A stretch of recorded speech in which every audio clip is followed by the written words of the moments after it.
Sir ये बताएं कि अब अलकादिर ट्रस्ट केस का फैसला एक मरतबा फिर मौखर हो गया है और हर शख्स अब ये बात ज़बान ज़द-ए-आम है इसको जोड़ रहा है कि ये ताखीर सिर्फ और सिर्फ मुज़ाकराती कमेटियों के को कुछ स्पेस देने के लिए है। ये एक सीबीएम है जो किया जा रहा है। प्राइम मिनिस्टर के साथ बैठकर आप इसको किस तरीके से रीड कर रहे हैं?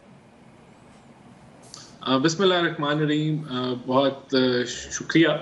देखिए, बात यह कि क्योंकि मुज़ाकरात इस वक्त एक तरीके से चल रहे हैं, 2 नशिस्तें हो गई हैं, अब तीसरी नशिस्त की भी जो है वो डेट आ गई है और ये जो फैसला है अब इसकी तीसरी तारीख जो है वो दे दी गई है कि कब अनाउंस होगा। 17 को, तो 2 दिन के बाद। मुज़ाकराती कमेटी हैरानकुन तौर पर कल की तारीख भी आ सकती थी। मुज़ाकराती कमेटी 15 को बैठेगी, अब फैसला 17 को होगा। बिल्कुल, तो वो मेरे ख्याल से इसके अंदर डेफिनेटली फिर जो तज्ज़ियाकार हैं वो इसको जोड़ते हैं चीज़ों को। लेकिन आपने जिस तरह कल देखा कि हुकूमती रहनुमा बल्कि मुख्तलिफ रहनुमा, बल्कि मैंने खुद कहा कि 2 दफ़ा अब डिले हो चुका है, तो कल तो बिल्कुल फैसला आ जाएगा। तो हमारा गवर्नमेंट के जो मेंबर्स हैं उनका ख्याल था कि आज फैसला आ जाएगा। तो आपसे बाला ही बाला हो गया सब कुछ। मैं वही कह रहा हूँ, तो बाला ही बाला हो रहा है ना जी, क्योंकि अदालतें जो हैं वो आज़ाद हैं और अदालतों पे हुकूमत का जो है कोई इस तरह का कोई कंट्रोल नहीं है। तो आज उन्होंने जो वजह बताई वो यही है कि खान साहब और बुशरा बीबी गालिबन पेश होंगे तो तब वो फैसला सुनाएंगे।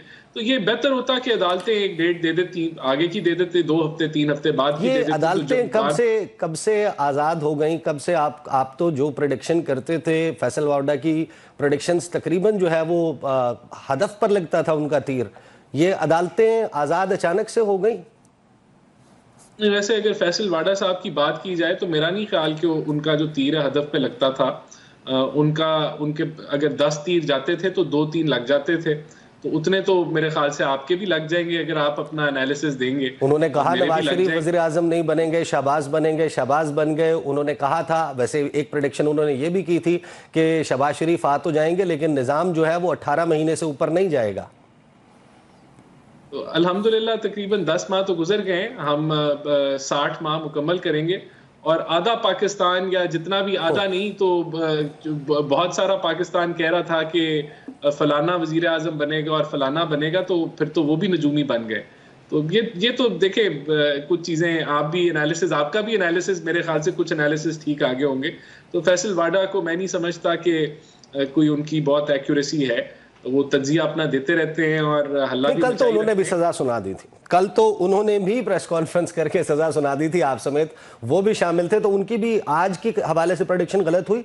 इमरान खान साहब से जो मुलाकात की है साहबजादा हामिद रजा और बाकी लोगों ने बाहर आकर गुफ्तगू की, उन्होंने कहा कि इमरान खान ने आज भी अपनी नहीं अपने कारकुनान की रिहाई की बात की। मुज़ाकराती कमेटियों के तीसरे इजलास से पहले हुकूमत जुडिशल कमीशन पर खातिर खा होमवर्क के साथ आए ताकि हुकूमत की संजीदगी जाहिर हो सके। फिर उन्होंने कहा कि जुडिशल कमीशन ना बनाया गया तो मुज़ाकरात का अमल जारी नहीं रह सकेगा। तो जुडिशल कमीशन बना रहे हैं, 15 को तैयारी के साथ आ रहे हैं आपकी कमेटी के लोग। देखिए, तीसरी नशिस्त में तो ये अपना तहरीरी तौर पे डिमांड सबमिट कराएंगे और मुमकिन तौर पे बिल्कुल जो मुज़ाकराती कमेटी है गवर्नमेंट की वो उनको एक्सेप्ट करेगी और उसका फिर एक इंटरनल उस पर बहस स्टार्ट होगी और फिर उसका कोई जवाब आएगा। मैं इस चीज तो को 15 को आप लोग कोई मुस्बत जवाब नहीं देने लगे इस पर? नहीं, मेरा नहीं ख्याल कि तब कोई हम जवाबात उसी वक्त ही जो तहरीरी तौर पे वो लाएंगे उसी वक्त उनको जवाब मिल जाएंगे। ऑब्वियसली इसके ऊपर इंट्रोस्पेक्शन होगी, डिस्कशन होगी, इंटरनल पार्टी के अंदर मामला डिस्कस होंगे, फिर ही कोई जवाब मिल सकता है। और देखें, जहाँ जुडिशल कमीशन की बात है तो ये स्टडी किया जाएगा।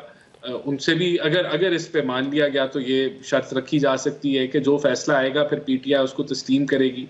लेकिन इसको ना मानने की भी वजूहात है। उन्होंने तो कहा कि फैसला, वो तो कह रहे हैं, मुसर हैं कि सजा सुना दें और सजा का कोई मसला नहीं है, हमारे मुतालबात सजा से रिलेटेड नहीं है, 31 की डेडलाइन है, कमीशन की बात है। और ये जो बात चल रही है इस वक्त शहर इक़्तिदार में कि गालिबन हुकूमत 9 मई के ऊपर तो कमीशन बनाने पर एक सॉफन अप हो गई है पोजीशन, लेकिन 26 नवंबर पर कमीशन नहीं बनाया जा सकता। How true is that?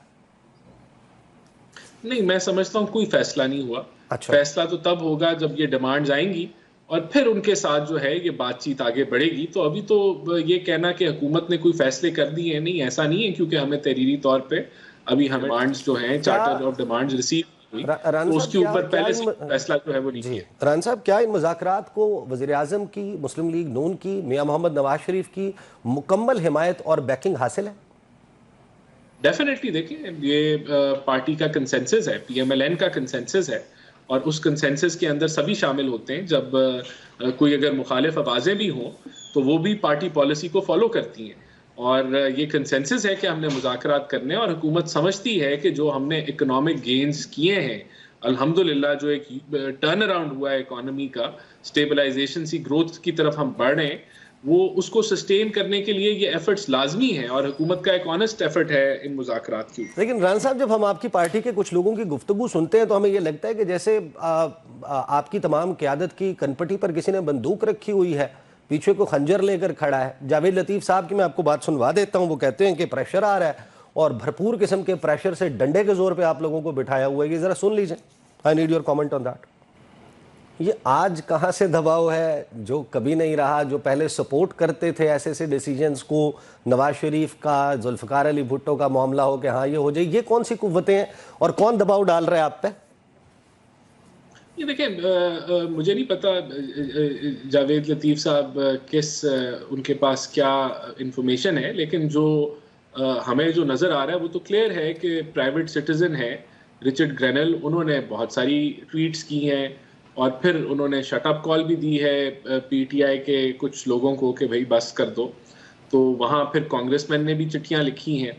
तो एफर्ट तो किया गया है पीटीआई की तरफ से लॉबियस्ट हायर करके एक आवाज़ बुलंद करने का। फिर जिस तरह ऑक्सफोर्ड का इलेक्शन लड़ा गया, ये उनका तस्करा नहीं कर रहे जावेद लतीफ़ साहब उन चंद खुशनसीब रहनुमाओं में से मुस्लिम लीग नून के जिनको डायरेक्ट एक्सेस है मियां मोहम्मद नवाज शरीफ का।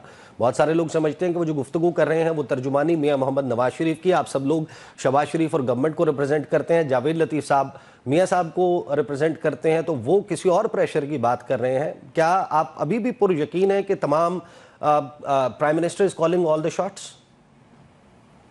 देखिए, बिल्कुल डेफिनेटली प्राइम मिनिस्टर जो हैं वो चीफ एग्जीक्यूटिव हैं, कैबिनेट के सरबराह हैं, और वही मामलात को डिस्कस करते हैं, और कोई दबाव के तहत ये मुज़ाकरात नहीं हो रहे। मैं आपको अगर शहबाज शरीफ की बात करूं, जब वो अपोजिशन लीडर थे तब भी वो मिसाके मईशत की बात करते थे। उन्होंने एपिक्स कमेटी में कहा कि हमें धरनों को और ये जो तसादुम की और जलाओ घिराव की सियासत है उसको पीछे छोड़ देना चाहिए। उन्होंने फ्लोर ऑफ द हाउस में पीटीआई को दावत दी, मुज़ाकरात की। तो ये प्राइम मिनिस्टर शहबाज शरीफ तो डे वन से इस चीज़ की बात कर रहे हैं। ये मुज़ाकरात तो यू टर्न लिया है पीटीआई ने।